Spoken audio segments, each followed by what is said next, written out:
But certain clubs would like us to think that a truth, I say truth, uncovered should stay hidden. I belong to no club, and if you're unwilling to allow any discussion... No, this isn't a discussion, it's a grilling. There's nothing I can do for you if your mind has been made up. You seem to know the answers to your questions. Why do you ask? I'm sorry you're unwilling to defend your beliefs in any kind of rational Oh, way. if you already know the answers to your questions, then why ask? Pig fuck!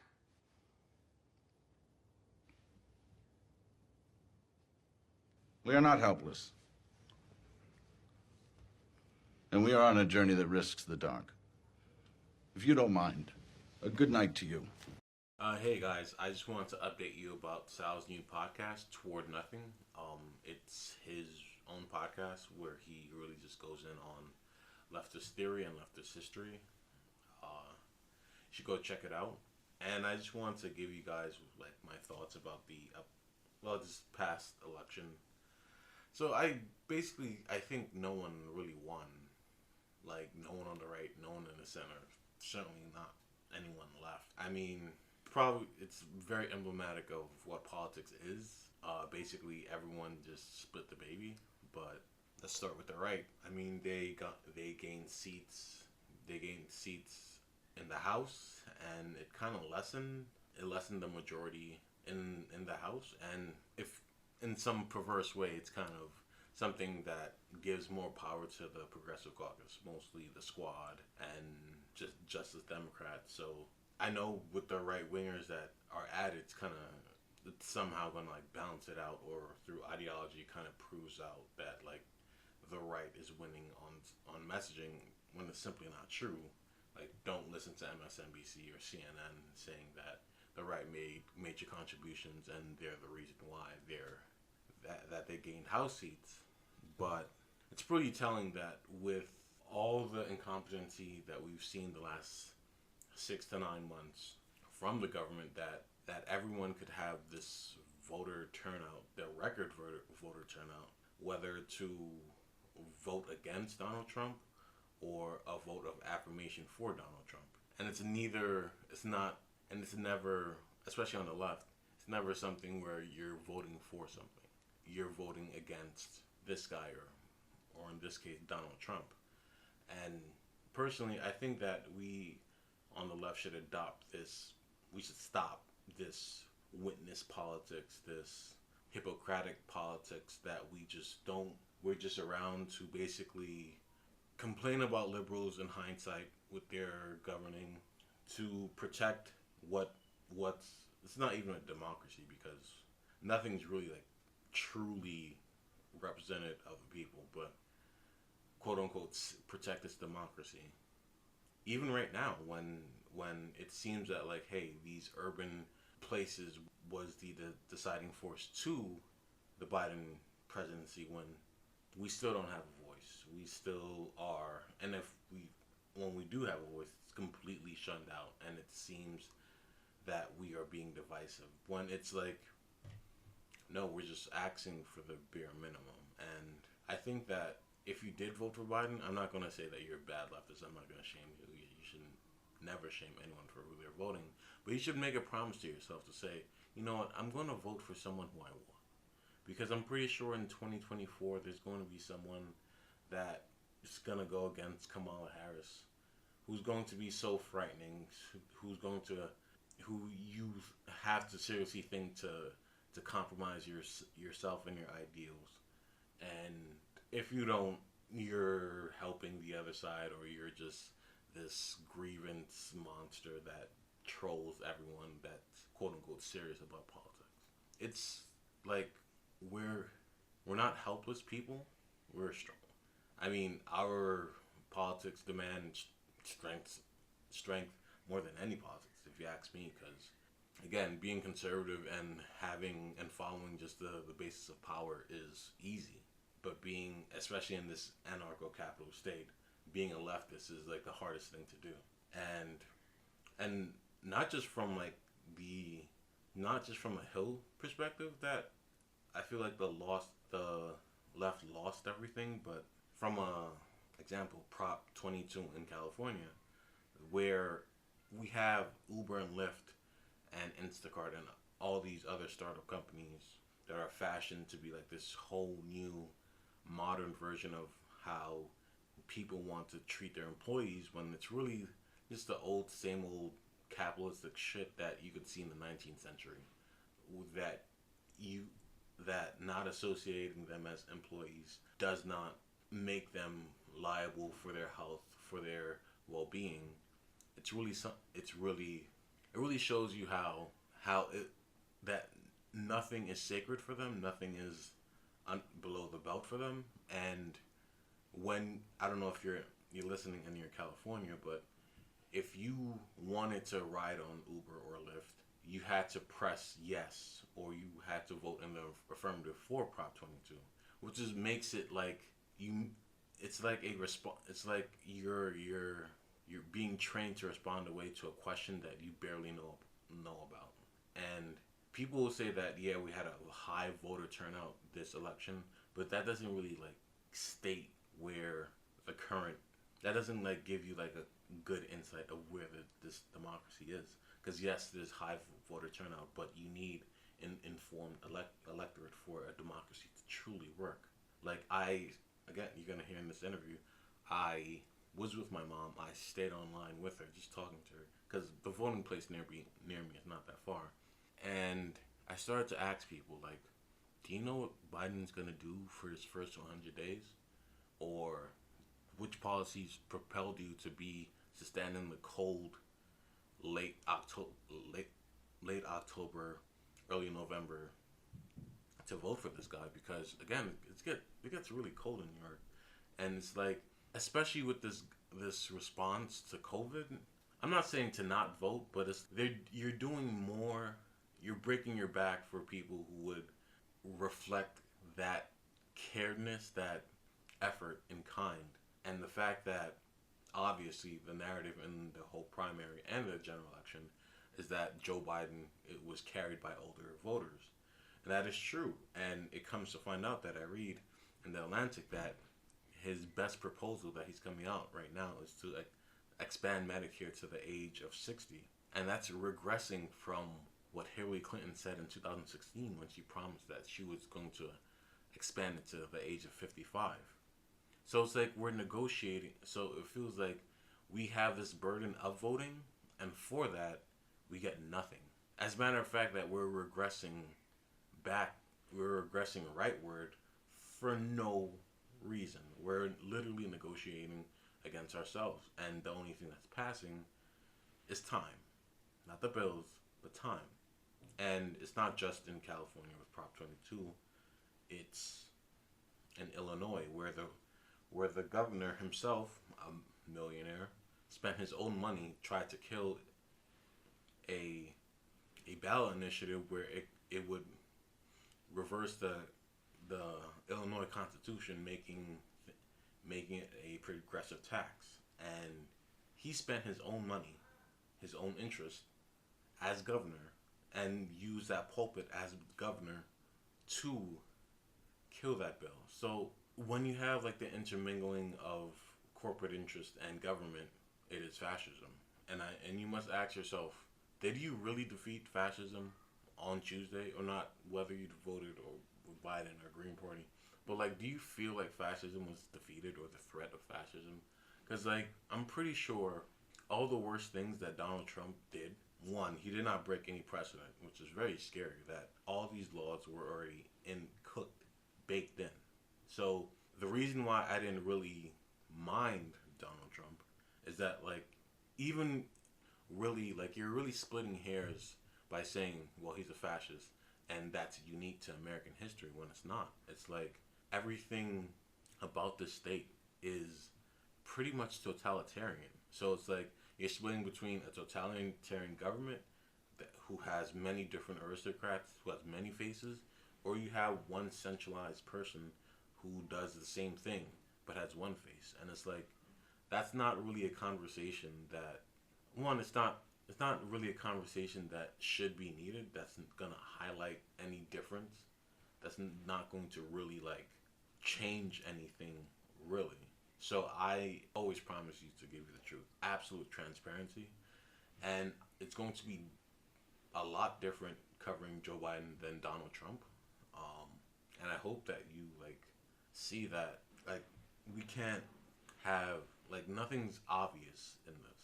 This is like a 18-dimensional chess game of a lot of moving pieces, and thinking that like yes, you defeated a bad-mannered man who happens to be president, but the authoritarian nature of this country is always in your face. All the tanks that you saw this summer coming out for protesters who wanted to support Black lives, those are still there, and they're not, and it's not being talked about, and that's why you're here. That's why you listen to me. Hopefully, that I give you something that no one else is talking about. But I have Jon B. Walker. He's a great freelance journalist, and I respect him immensely. And I want to say thank you for listening. Hey guys, this is Anthony, and today we're joined with Jon Walker, freelance journalist. He does excellent work throughout many different platforms, and we're going to talk about marijuana legalization throughout the United States. We're going to talk about the overview of the election and what we could learn from it, and how Nancy Pelosi basically may have cost us the ACA. And Jon, how are you doing? How are you? Oh, well, thanks for having me on. Yeah, it's been a interesting few days watching the election results come in. And do you have anything especially that no one's talking about that you can interpret for us? The thing that stands out most to me is just how incredibly high turnout has been. That's the thing that really shocked me. Like, if you look at Texas, or Florida, Trump has gotten 1 million more votes than he got last time. Like, I think that has been the real sort of shock to people is this is the highest turnout election ever, basically. And if you had told me a month ago that at this point Joe Biden was going to be at 73 million votes overall, I would have thought he was going to win 400 electoral votes. But as much as Trump has driven anti-Trump turnout, he also managed to drive a whole bunch of new voters to vote for him, at the same time driving a bunch of new voters to vote against him. He's probably been the biggest force for turnout in the history of American politics. That's very interesting, because he's literally made inroads in every single demographic except for the white male working class voter, I believe. Yeah. And yeah, it's not just that he's done a little bit better with these groups. He's actually gotten a bunch of people who just basically don't vote or almost never vote to turn out to vote, and millions to turn out to vote against them and millions to turn out to vote for him. And considering that he's still in the race now, it kind of went against everyone's predictions, even pollsters' predictions of how of the voting behavior that black people, Latinos especially, and other races would actually have. Do you have any insight on as to why he's overperforming the polls, or is there something wrong with the pollsters not adjusting their models as they did in 2016? I think a big part of the problem is just this historic level of turnout. This could potentially be 10% more eligible voting age people turning out this year than have ever in any past election. So I think that creates a lot of problems. How do you respond? How do you pick up on the opinion of, I think there's a lot of people that Trump tapped into that are kind of this low social trust, paranoid believing, obviously there's a whole Q thing, but I think even beyond that, just a lot of people that I don't even know how a pollster could reach out to. They wouldn't be answering anybody's phone call they didn't know, responding to any kind of text message, survey thing, and he convinced them to go out and vote. And so I think there was a lot being missed by the fact that, when you're a pollster putting together your model, how many people are going to vote? Are you often being oh, well, the most people who've ever voted by a giant margin, that's who's going to vote, So I think it was a very tough election to poll. And I think technology's just made polling a lot more difficult. When you get a random number on your call pop up, are you picking up? Oh, definitely not, no. Yeah, so I think it's the same thing for a lot of people, and especially maybe for the kind of low turnout, low trust voters that made up this sort of extra margin for Trump, kind of compared to what the polls were showing. Yes, and a lot of Democrats were they were predicted and well positioned and well funded into like taking advantage of this phenomenon of high voter turnout, and it's looking like Doug Jones, challengers like Jamie Harrison in South Carolina, Amy McGrath, MJ Hager in Texas. Yeah. They all combined to raise $250 million this cycle, and they've yet to have shown anything to show for it. They all lost in double digits. And is it a messaging or campaigning issue with them, or is it just like they're not going to the voters and they're completely missing the Trump phenomenon, even till this day, even 4 years after Trump was elected? Yeah, I think a lot of it was strategic mistakes that were, easy to see now, but like I can easily see how they got made. Trump won, but by not getting very many votes. That was a low turnout election in 2016. And he squeaked out electoral college vote.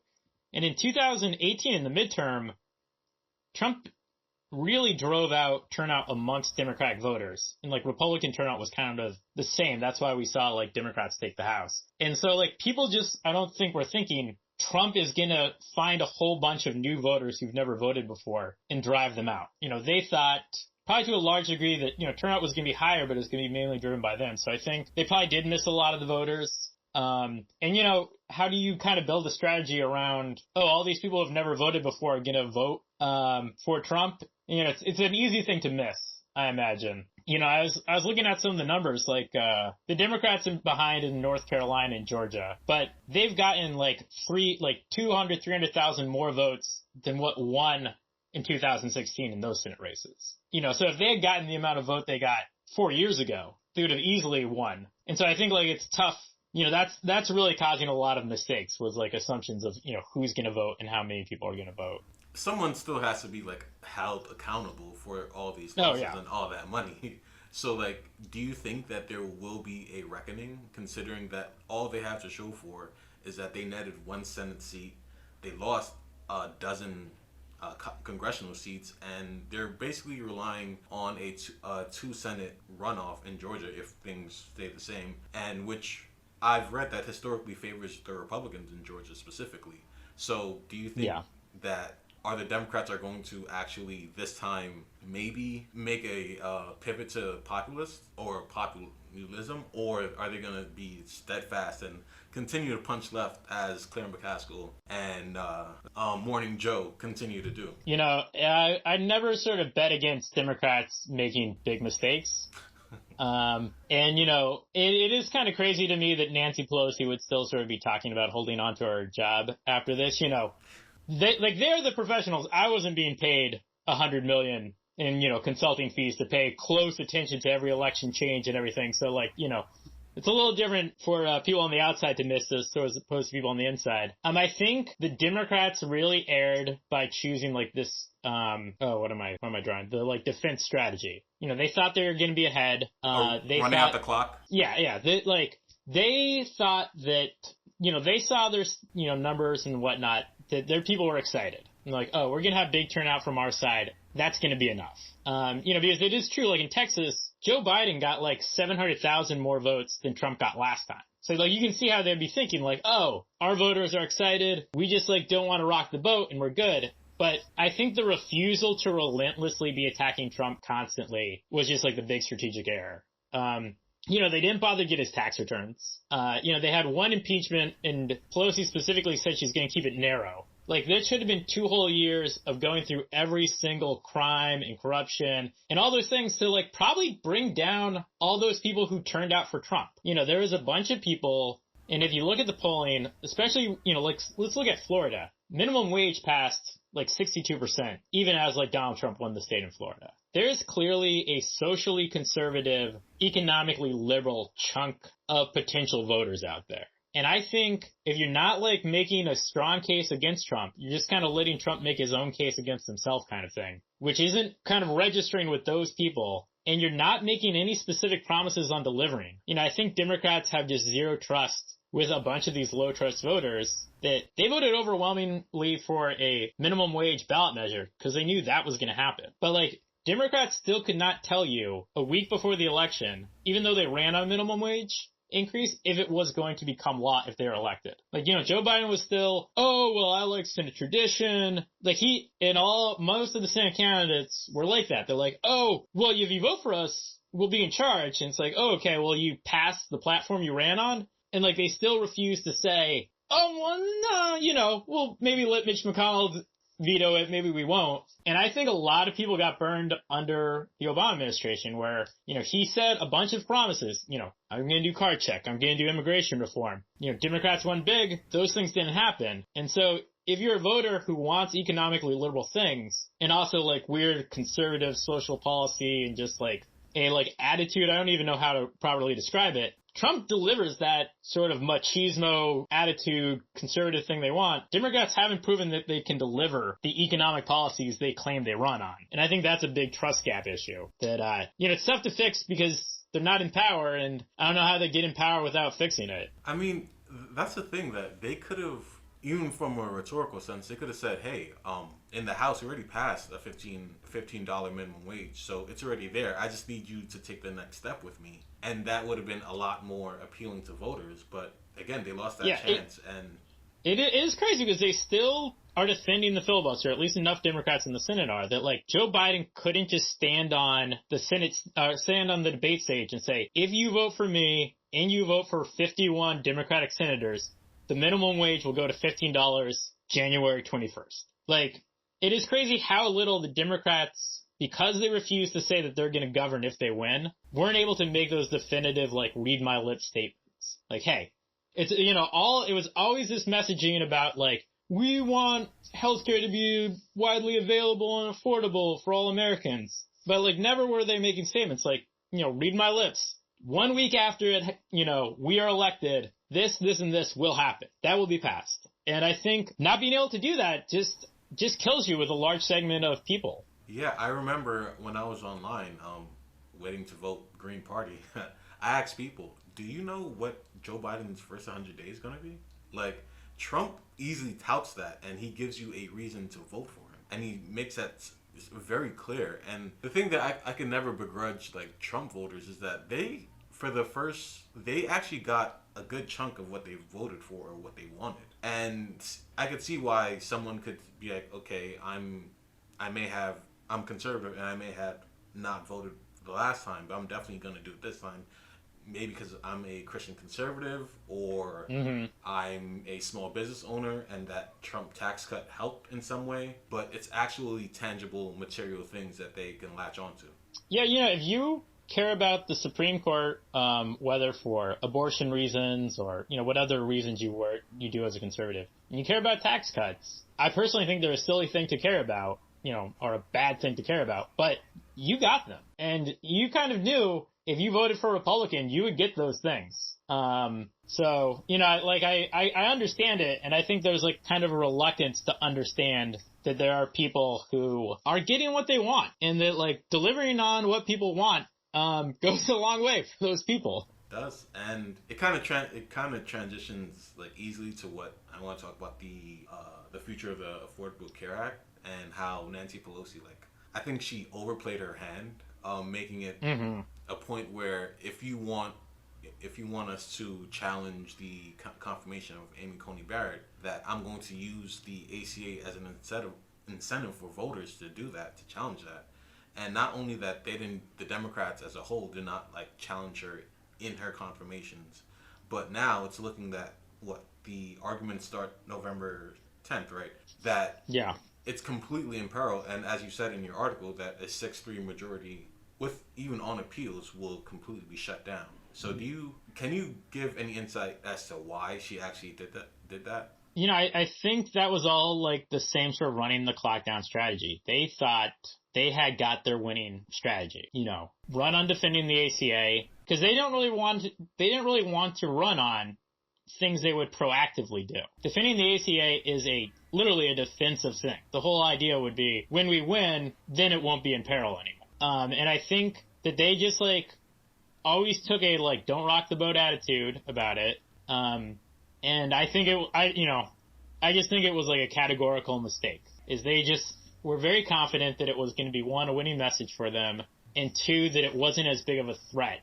And I think it both turned out wrong on both accounts. I think there's a bigger threat than they like, especially now with the fact that they might not have the Senate. So if it gets struck down, they're going to have to convince Mitch McConnell to go along with fixing it when it's like 2 years out from an election. You know, like he's not, and his like, you know, Republicans aren't going to be on a lot of, you know, high pressure they would have been a month ago if Nancy had tried to like take a stand then, when I kind of like re-upped the article with like the update on it. So, you know, I think it was just like a double mistake. I think one, they assumed that it had a very, very low chance of passing, you know, because, you know, up until Barrett being put on the court, I think it did have a very low chance of like succeeding. And they'd much rather keep it as a boogeyman than ever actually fix anything. And then I think they really overestimated its ability to be the thing that would move the election, and their ability to use it as boogeyman. And I think they should have just played it differently. So, do you think that how is the future of healthcare going to look like in this country, like after the ruling? Like, is the House and the Senate going to have to create a completely new bill or a new health program for America, or they're just going to take what they like about the ACA and the rest be damned? It's that is really tough to say. You know, it's still not guaranteed that the Republicans on the court will strike it down. They may or may not, and it's also a question of how they strike it down too. You know, the legal case is very stupid, but like it's convinced enough Republican, you know, different lawyers and AGs and, you know, justices to sort of go along with it. But they don't have to strike down the whole law. Like they can invalidate the mandate and then just sort of choose which pieces they want to take out with it. So it's really tough to know what the court's going to do. Like they may decide that it risks like their legitimacy too much and would create too much of a backlash. Maybe they just take out a few components. So like I really can't even begin to predict both how that court case will go and then how like the Democrats and Republicans will deal with that. You know, theoretically, a simple fix of just like removing the individual mandate like from existence would fix it all. Now, you know, is McConnell going to agree to do something like that when he's got the upper hand? I think that's unlikely. Is there some sort of combination of other compromises and giveaways to like, you know, some Republican senators that might allow them to keep part of it? You know, I can't even begin to speculate. It's not a great situation to be in. And it's got way too many moving parts to even like, you know how like step one of probably like 6 steps and how it's going to all play out, because each one will like basically decide like what happens with the next. So I was reading one of your tweets saying that that Democratic Socialists have it all wrong concerning Medicare for all, and they should rather champion socialized medicine. Yeah. So can you tell us what's the difference and why this Medicare for all is a neoliberal trap? You know, don't get me wrong. I think Medicare all is like a perfectly fine policy and would work great. The issue is, so what socialized medicine is when the government actually owns the means of healthcare production. So what they have in like the UK and what they have in actually most European countries is socialized medicine. You know, the government owns the hospitals. Most of the doctors are employees of the government. You know, that's how it is in the UK and a lot of the Scandinavian countries and like New Zealand. Medicare for all is kind of different in the fact that the government's a single payer, but all the people it's paying are privately run hospitals and, you know, privately run providers. And that's actually extremely rare. You know, either you have a system where you have kind of multiple payers and they're competing sort of nonprofits like you have in like Switzerland or like the Netherlands, or if the government's going to be doing all the paying and sort of setting all the prices and deciding what kind of care they'll pay for, you know, why not just own the means of productions? You know, it's kind of this weird middleman you're creating. You know, it is very much like a neoliberal style solution. You know, instead of just directly having the government do something, you're having the government fully pay for private sector to do the thing. Don't they do the same thing in France? And do you know how is it going in France? How they administer? Well, France is like a very weird system, and a lot of European countries, their system like slowly evolved. They technically have like 3 different insurance plans, but they're all basically now part of the government quasi anyway. So they're a little bit more like Medicare for all, but also not, because like which of the plans you're on depends on your employer, and there also is like a bunch of supplemental insurance. I think their system works pretty well, but it's very confusing to sort of explain to an outsider. They almost have a system quasi like Medicaid for everybody, and then like a lot of people have like additional insurance on top of that. Like if you just basically want kind of, you know, different things to go along with it. But yeah, they're a very weird system. Mainly because like they haven't like removed all the historic relics that now basically function like the government, but aren't technically the government. Got it. So I want to speak to you. Well, since you are an author of marijuana and you have very deep research, I want to get your insight about what you think about the ballot initiatives and how they went, and if it's like where do we and why don't we like federally legalize marijuana? I think we're definitely heading to federally legalize marijuana as a place. You know, this was actually probably a very fascinating election to me. And it's actually quite in line with what I predicted like many years ago when I wrote the book and how everything was sort of going to play out. You know, everywhere that marijuana legalization was on the ballot succeeded. And that included places like Montana and South Dakota, where Donald Trump won pretty handedly. So it is just a broadly popular thing now. And even in Arizona, where they had just a few years back rejected legalization, they passed it overwhelmingly. And so it's fascinating that not only did all of them win, but I remember when this fight sort of first got going, like in 2010 when it was on the ballot in California, they rejected it. Part of why they rejected it was a lot of complaints about sort of technical details. You know, they really scared people with like, oh, the tax system and how we're going to regulate it. And with some of the initiatives that were on the ballot like this year, like in South Dakota, I actually heard some of those complaints still that like, oh, you're putting in the Constitution a percentage tax that's not going to be easy to adjust. It's probably not the best way to run things. And voters just didn't seem to care about that. You know, not only do voters really want marijuana legalized, they're also really not bothered by kind of like the nitty details they were before. Is not really throwing off the initiative. So I think we've probably really hit a pretty big turning point. And I think Joe Biden will just sort of like either de facto or officially with Congress adapt what I call like the 21st Amendment style solution, where most people don't realize this. When we ended alcohol prohibition, we gave it to the states to decide. So like places like Mississippi, prohibition lasted until like the 60s. Like it was left up to the states, and I think that's where we're heading. Because like that local control idea is very popular. I noticed in all the initiatives, basically, they said specifically, oh, but if your town doesn't want a dispensary, you can vote and not have a dispensary. And so that like kicking everything down the road, giving people the choice in like communities the choice to have it, but not forcing them to, that definitely seems to be resonating with people. And I think it would be tough for Joe Biden to withstand the pressure, especially given what he said, to not adopt that sort of same mentality. Be like, hey, any state that wants it legalized, we're going to get out of the way. Any state that doesn't, they're going to sort of be able to keep doing that until like the voters or the legislatures decide to change that. So I do think that's probably actually one of the few places that bipartisan bill might actually happen between like the Senate and the House if Republicans hold on to the Senate. Well, in writing the book, can you tell us exactly why, like, the Obama administration didn't at least make an attempt to legalize it federally, or at least take it off the Schedule 1 list? I think the same reason that, like, even in New Jersey, like, the legislature put it on the ballot instead of just passing legalization like they could have. Like, I think, like, the honest answer is look at who all the Democrats are. Nancy Pelosi in her 70s. Like, Joe Biden in his 70s. You know, the chairman of, Dianne Feinstein, like, the chair of, like, the judiciary, 90. You know, these people are just, frankly, so old that, like, they're so stuck in a mentality. Like, this issue has changed rapidly. Like, I don't think people grasp how quickly it went from being something that failed in California, just at the start of this decade, to something that can pass in South Dakota, at the end of the decade.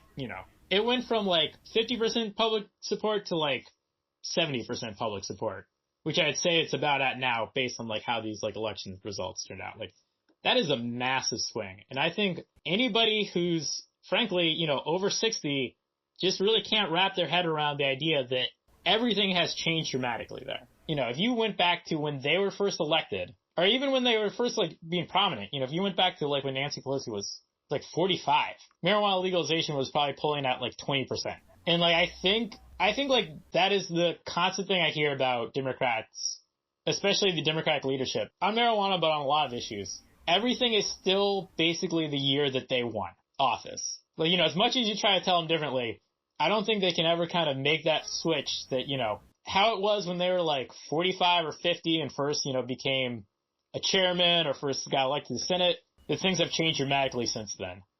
So I live in a blue state of New York, and Governor Cuomo he absolutely refuses to legalize weed, and at the same time refuses to increase taxes on the wealthy.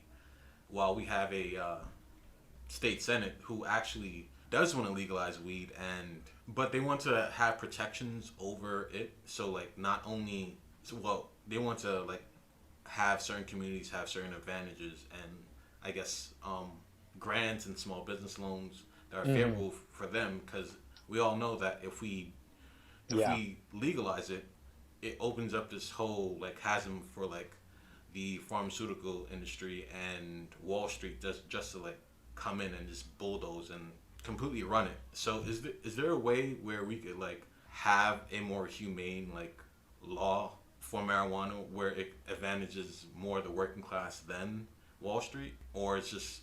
Yeah, I think I've actually written about this. There's really two ways in my mind to do it. I think one, people need to understand weed is a weed. Like it's a plant. So if you actually grew it and had no regulations on it, no controls on it, it'd be real cheap. Like I'm a home brewer, so I get hops, and I even grow my own hops. Hops is like about the closest, like genetically growing everything, the closest you get to marijuana. You even collect the flowers on it to make it with. Hops sells for about $3 an ounce. And so like if you were growing marijuana purely the way you were growing like kind of any other like industrial farm product, that's probably the price it would sell for. So the only reason it's going to be expensive is if you put on controls. And some of them are quite reasonable. You don't want kids to get it. You want security camera. You want checkpoints. If you put taxes on it, you put licensing fees. Is the only reason that you're going to see a much higher price than like, the price of oregano basically for it. But so like one way to do it is just like, hey, make it dirt cheap. Let people who want to use marijuana not be spending a bunch of money on marijuana. But I think the other way to go with it is if the government is going to artificially inflate the price, the government should just directly have control of all the profits on it. Instead of trying to like, oh, we're going to give a grant to this minority businessman who was previously arrested 10 years for marijuana, and we're going to set aside 15% of the money for loans for this. Just be like, hey, all licenses, and this is how we do alcohol in some places. Like here in Oregon, technically all liquor is owned by the state of Oregon. Like the liquor shops are owned privately, but they're just selling it on behalf of the state of Oregon, and the state of Oregon is taking all the profits and then using that money for education and a bunch of other stuff. There's no reason you can't do that for marijuana. Instead of like trying to like game the market with just the right level of loans and special licenses to start earlier, just have the government directly be the owner and the seller of the marijuana. And if you want to have more people who have been impacted by drug war, either people who have had convictions or people in neighborhoods where there's a lot of arrests, just have them directly hire those people like to work the marijuana stores. Instead of like hoping if you choose like 10 successful business owners that they'll hire those people, the government can just step in and like, run the whole game themselves. And, I think that is the solution that really doesn't get talked about a lot, but I think that is probably the best way to be fairest with the money. If you want all the money to be made to go to people, the way to do that is basically have a de facto 100% tax on all the profits by having the government run it directly. And then you can dispense it however you think is fairest. Like, do you give it to people who are having trouble getting a job because they had a conviction in the past? Do you give it to underserved communities that, had problems because of, different drug-related, selling that was taking place illegal in their neighborhood, then that is just way easier to do direct money than try to indirectly give it to certain business people to hope they make the right decisions and spread it down. It seems that like Oregon has this is probably like the most utopian place for drugs, I guess, especially after the. Do you say no? Oh, yeah. As they no, I said, oh yeah. Measure 110, and basically it decriminalizes most, if not all, drugs, and all that savings. If I'm correct, all that saving on policing for those drugs and the tax revenue from it will go to drug addiction treatment. Correct? Well, what they're doing is they're taking marijuana's actually been bringing in more money than they expected, and so they're going to take that excess marijuana money. So they decriminalize, so like nobody's getting arrested, and hopefully that's going to reduce expenses and everything. But that's kind of separate. But they are at the same time that they decriminalized, personal possession of basically all drugs, are taking the marijuana money that was sort of left over and going to put that towards treatment. So we're really having a sea change here in Oregon where it's been decriminalized. You're basically not going to go to jail if you are using drugs personally. You'll still be charged if you're like dealing and stuff like that. But, you will then, and there will be a big chunk of money for people to be like, hey, if you have addiction issue, there's a lot more treatment options for you. They funded, and hopefully the money is going to fund a lot more sort of treatment spots available for people. And hopefully this really does create like a sea change, not only in, treatment and everything, but also how policing is conducted as a result. I'm pretty sure this doesn't legislators in Oregon didn't just have like a eureka moment. Like, was this like years in the making where they voted people in or out, or how did this actually happen? Like, what are the exact machinations of this? Because it's pretty weird. Because us on the left, we argue for this all the time, and we rarely see it passed, even on the state level, even on a local level. Like, how did this? Well, this is the same thing where we had to do with marijuana is we could not convince legislatures to move on it. So this was a grassroots, ballot initiative campaign. So a local group here, collected worked with some national drug policy groups in the country, but collected the signatures and put it on the ballot. So, basically decided to just go around the legislature completely and bring it directly to the people.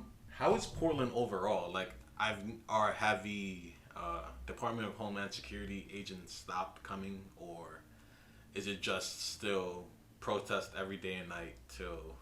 There's still a lot of protests. I've mainly been trying to stay pretty safe because I got a newborn and everything with like COVID, so I haven't really been out. Yeah, thanks. But I haven't really been out, directly observing it. But, I've been sort of following the news and stuff and like the other reporters and stuff. And, there's still definitely, a lot of protesting still taking place. I think the sort of Department of Homeland Security stuff has sort of been toned down. There's initial incidents and I think there's a big blowback to it. But there's still agents, I think, guarding facilities. But I haven't followed too closely on how it's all transpiring. But it has a sort of, it's even tough to like say that it sort of returned to a lower fire, I guess, than it was for a while. Like things are really tense and like really big turnouts after that initial stuff, and now it's sort of back to where it kind of was before the federal government and federal agents were getting involved in a big way. I mean, what makes Portland like this big hub for like leftists? Like when I went in February, like me and my best friend Sal, like we were looking. Well, we didn't look. We heard about Portland being this leftist hub, but we didn't actually know what to do. So we just went to like the Oregon Zoo, and we just smoked all the time and just went hiking. But like, what makes Portland like this special place? It's there's like a lot of sort of weird historical factors that go into it. I think like, you have the sort of the general thing in cities all sort of moving left, sort of all over the country. And I think Portland probably benefits from the fact that it is the bulk of Oregon. So unlike your like Austins or your Atlantas or something, where they're big cities, but they got all that Texas, red Texas around them, or all that like red Georgia around them, really like limiting what they can kind of do. The bulk of the population of Oregon lives in like the Portland metro area. So basically, if Portland kind of wants to do something, the state either goes along with it or the state kind of lets them do it. So I think that really opens up a lot of possibilities. And I think it really became a hub because it is still the relatively cheapest cities on the West Coast. And I think that sort of kind of long attracted a lot of artists. It's obviously prices have gone up here like they've gone up in sort of all cities around the country, but for a long time, and even still now, compared to your Los Angeleses, your San Franciscos, your Seattles, Portland is still like much cheaper. And I think that's traditionally attracted a lot of artists, a lot of people who want to try different things. There's always been. I heard actually on the news in Portland that if you have a college degree, you make on average about $77,000 per year, and I was like, that's way higher than New York City. Like out here in New York City, it's like 65,000. Can you explain that or? No, I don't really know that statistic too well, so I don't really know what the cause of that is. Got it. I just have one last question, and it's completely like not about electoral politics. It's more about journalism. Sure. So, what did you think about the Glenn Greenwald exit from The Intercept, and they said after, and how reporters have somewhat internalized what happened in the last election, and may or may not have been protecting Joe Biden? So, like, I actually know Glenn Greenwald from like back in the day. I met him and hang out with him a long time ago.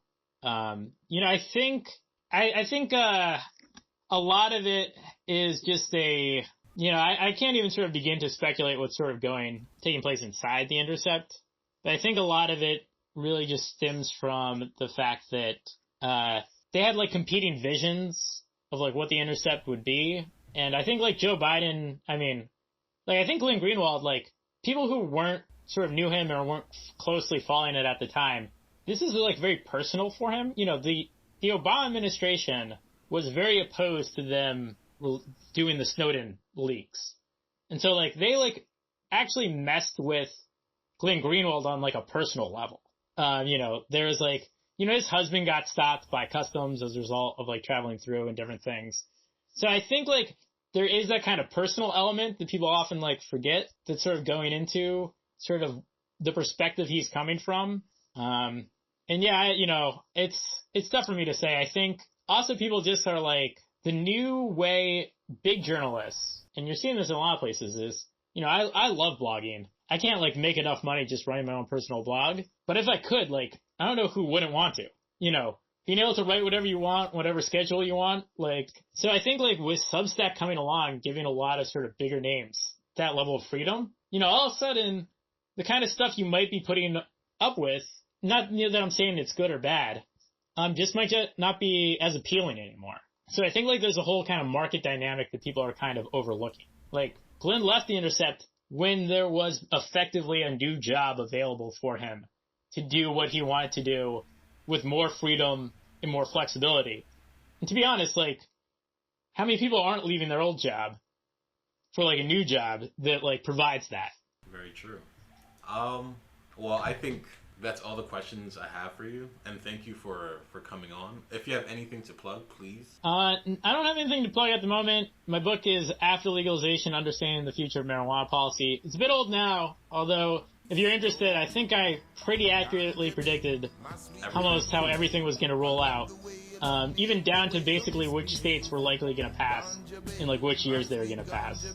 Got it. Well, thank you again, and thank you for listening to The Delusionals. I'm Anthony Bosco, and have a good one.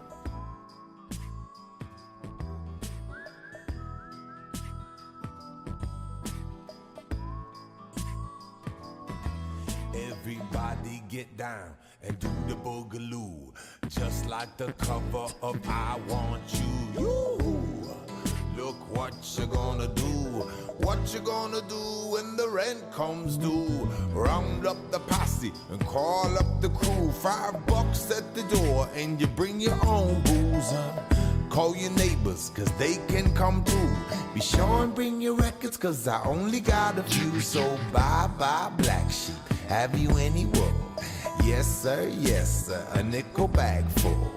Some for my partner, some for my crew. Some for my ganja baby, she needs two. For just like me, they long to be high. Ganja babe, my sweet ganja babe, I love the way you love me and the way you're misbehaving. Ganja babe, my sweet ganja babe, come wake my body, I did take my mind away. Oh, ganja babe, my sweet ganja babe, I love the way you love me and the way you're misbehaving. Ganja babe, my sweet ganja babe, come wake my body, I did take my mind away. Oh, take my mind away.